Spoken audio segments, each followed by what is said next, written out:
Assalamualaikum warahmatullahi wabarakatuh. Halo anak-anak kelas 6 semuanya. Bagaimana kabar kalian hari ini? Semoga kalian tetap dalam keadaan sehat. Hari ini kita bertemu lagi dengan Ustazah Hida.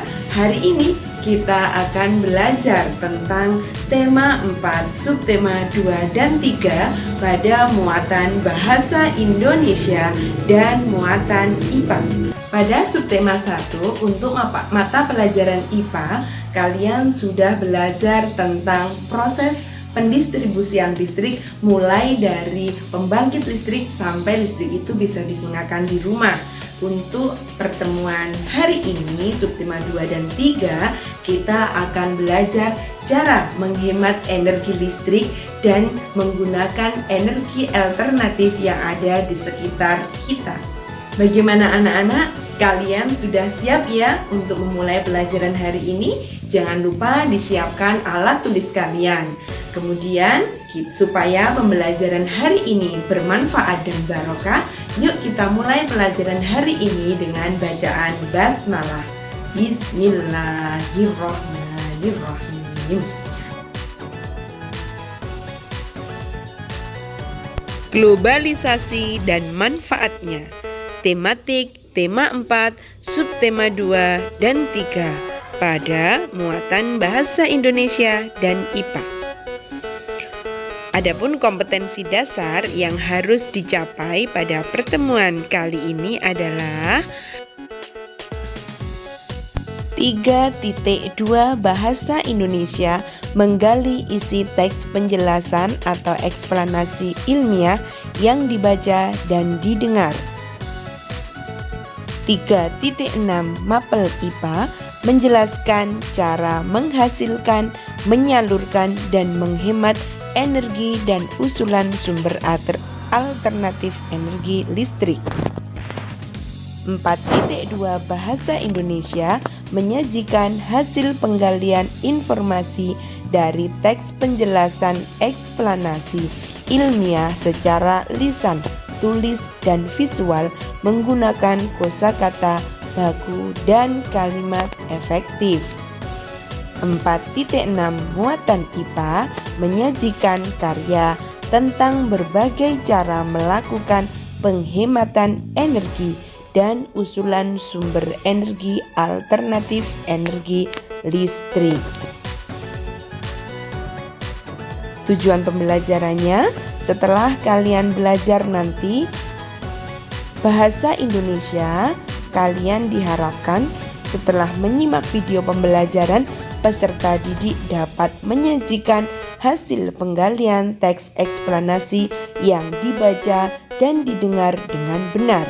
Untuk muatan IPA, setelah menyimak video pembelajaran, peserta didik dapat menyajikan karya berbagai cara penghematan energi dan usulan sumber alternatif. Bahasa Indonesia sub 2 dan 3. Anak-anak masih ingat kan apa itu teks eksplanasi? Teks eksplanasi adalah teks yang berisi penjelasan suatu proses kejadian atau peristiwa. Nah, kalau strukturnya masih ingat juga bukan? Terdiri dari 3, yaitu pernyataan umum, deretan penjelas, dan kesimpulan. Langkah menemukan informasi penting teks eksplanasi yang didengar. Nomor 1 atau langkah pertama, bersiaplah mendengarkan dengan konsentrasi. Kemudian, langkah yang kedua, mendengar keseluruhan isi teks tanpa di-skip. 3, mencatat informasi penting dan kata kunci. Yang keempat, menuliskan informasi penting dalam bentuk poin-poin supaya mudah dipahami. Yang kelima, tulis kembali poin-poinnya tadi menjadi kalimat yang utuh. Dan yang 6, menuliskan penggunaannya menggunakan kalimat efektif atau kalimat baku.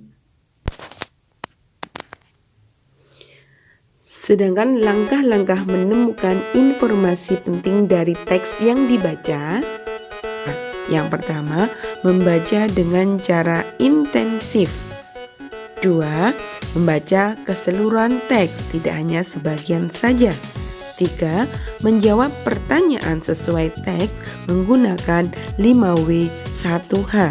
Dan yang keempat, merangkai menjadi kalimat utuh dan menyampaikan dalam bentuk visual atau gambar. Berikut adalah syarat mengidentifikasi kalimat efektif dari teks eksplanasi. Pertama, syaratnya harus mudah dipahami oleh pendengar dan pembaca. Syarat yang kedua, teks tersebut tidak menimbulkan kesalahan tafsir bagi pembaca. Dan yang ketiga, menyampaikan pemikiran penulis dengan benar. Dan syarat yang keempat, teks eksplanasi tersebut harus sistematis, tidak berbelit-belit dan menggunakan kosakata baku. IPA sub 2 dan 3. Upaya-upaya yang dapat dilakukan untuk menghemat energi listrik adalah: 1. Gunakan lampu LED atau lampu hemat energi. 2. Matikan lampu jika di siang hari. Kemudian yang ketiga, matikan televisi ketika tidak ditonton. Matikan AC ketika udara dalam keadaan sejuk atau segar. Kemudian menyetrika baju dalam jumlah yang banyak sekaligus, tidak satu dipakai. Nah, itu menyebabkan pemborosan energi listrik. Kemudian pilih alat-alat elektronik yang berdaya rendah. Jika tidur, lebih baik lampu dimatikan. Kemudian hindari menggunakan alat elektronik secara bersamaan dan mendesain rumah dengan jendela yang besar sehingga ketika siang hari tidak memerlukan lampu. Kemudian gunakan daya listrik di rumah sesuai dengan kebutuhan. Energi alternatif. Apakah itu energi alternatif? Energi alternatif adalah energi pengganti energi utama. Sementara energi utama yang kita gunakan adalah minyak bumi dan batu bara. Sementara minyak bumi dan batu bara kian hari kian habis. Energi utama selain jumlahnya semakin menipis juga menyebabkan pemanasan global. Oleh karena itu, dibutuhkan energi alternatif yang ramah lingkungan. Macam-macam energi alternatif antara lain: 1. Cahaya matahari. 2. Angin. 3. Panas bumi. 4. Air. Dan 5. Energi yang dihasilkan oleh tumbuhan. Sekarang yuk kita membuat energi alternatif dari jeruk nipis. Simak baik-baik ya.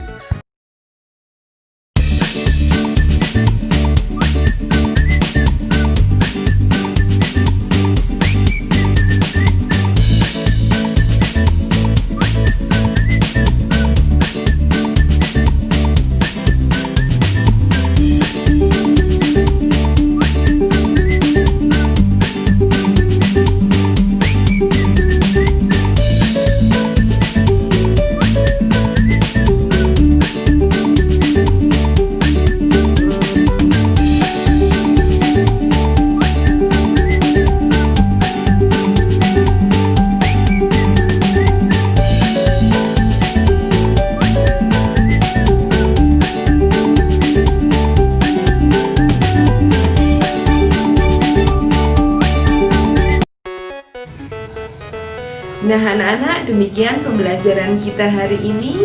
Semoga video pembelajaran ini bisa membantu kalian belajar di rumah dengan mudah. Tetap semangat, jaga kesehatan, dan tetap disiplin. Dari Ustazah saya akhiri. Wassalamualaikum warahmatullahi wabarakatuh.